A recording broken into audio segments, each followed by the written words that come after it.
আচ্ছা, ডক্স কীভাবে ক্লাইম করবেন আমি একদম লাইভে দেখাই দিব। তো আপনারা প্রথমত ক্লাইম অন চেন এইটে ক্লিক করবেন। তো এইটা ক্লিক করার পর আপনার একটা বট স্টার্ট হবে, এটা স্টার্ট করে দিবেন। তো এই যে এখানে হচ্ছে টোকেন টেবল, আপনার হচ্ছে আই এগ্রিতে ক্লিক করে নেক্সটে ক্লিক করবেন। দেন হচ্ছে কানেক্ট ওয়ালেটে ক্লিক করে আপনারা যে ওয়ালেটটা কানেক্ট করছিলেন না, সেম ওয়ালেটটা এখানে কানেক্ট করে নেবেন। তো ওয়ালেটটা কানেক্ট করার পর আপনার হচ্ছে ব্যাক নিয়ে চলে আসবেন। দেন একটু অপেক্ষা করবেন, এখানে একটু লোড নিবে আর কি। আপনার অনেকে ক্লাইম করতেছে তো সার্ভারটা একটু প্রবলেম আছে। তো কিছুক্ষণ অপেক্ষা করার পর এখানে আপনার টোকেনগুলো শো করবে। তো আপনারা একটু নিচের দিকে স্ক্রল করবেন। তো নিচের দিকে আসার পর এখানে দেখবেন ক্লাইম নাও। তো ক্লাইম নাওতে ক্লিক করবেন, একটু অপেক্ষা করবেন। দেন আপনার এই যে ওয়ালেটে একটা কনফার্মেশন যাবে।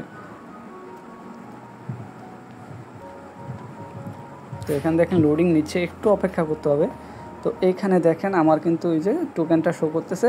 তো এখানে দেখেন আমাকে বলতেছে 0.4 টন ফি লাগবে। আপনারা কি করবেন, এই যে দেখেন এখানে আবার রিফান্ডও করে দিবে 0.1।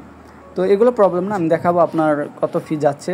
আর 0.5 টন আপনার ওয়ালেটে রাখতে হবে। দেন এখানে সাইডে ক্লিক করে আপনার হচ্ছে ওয়ালেটে কনফার্ম করে দিবেন।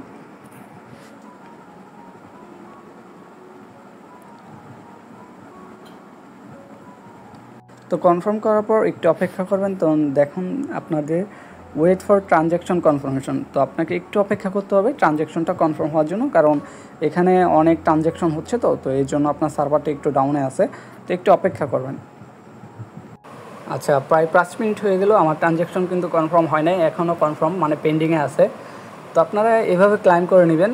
আপনাদেরকে আমি প্রসেসটা দেখাই দিচ্ছি। এখানে ট্রানজ্যাকশন কনফার্ম হলে আপনাকে আপনার এই ডক্স টোকেনটা আপনার ওয়ালেটে দিয়ে দিবে, ঠিক আছে। তো আপনার হচ্ছে এই আপনাদের যারা বুঝতে আছেন না ক্লাইম করবেন কীভাবে, ভিডিওটা দেখে ক্লাইম করে নেন।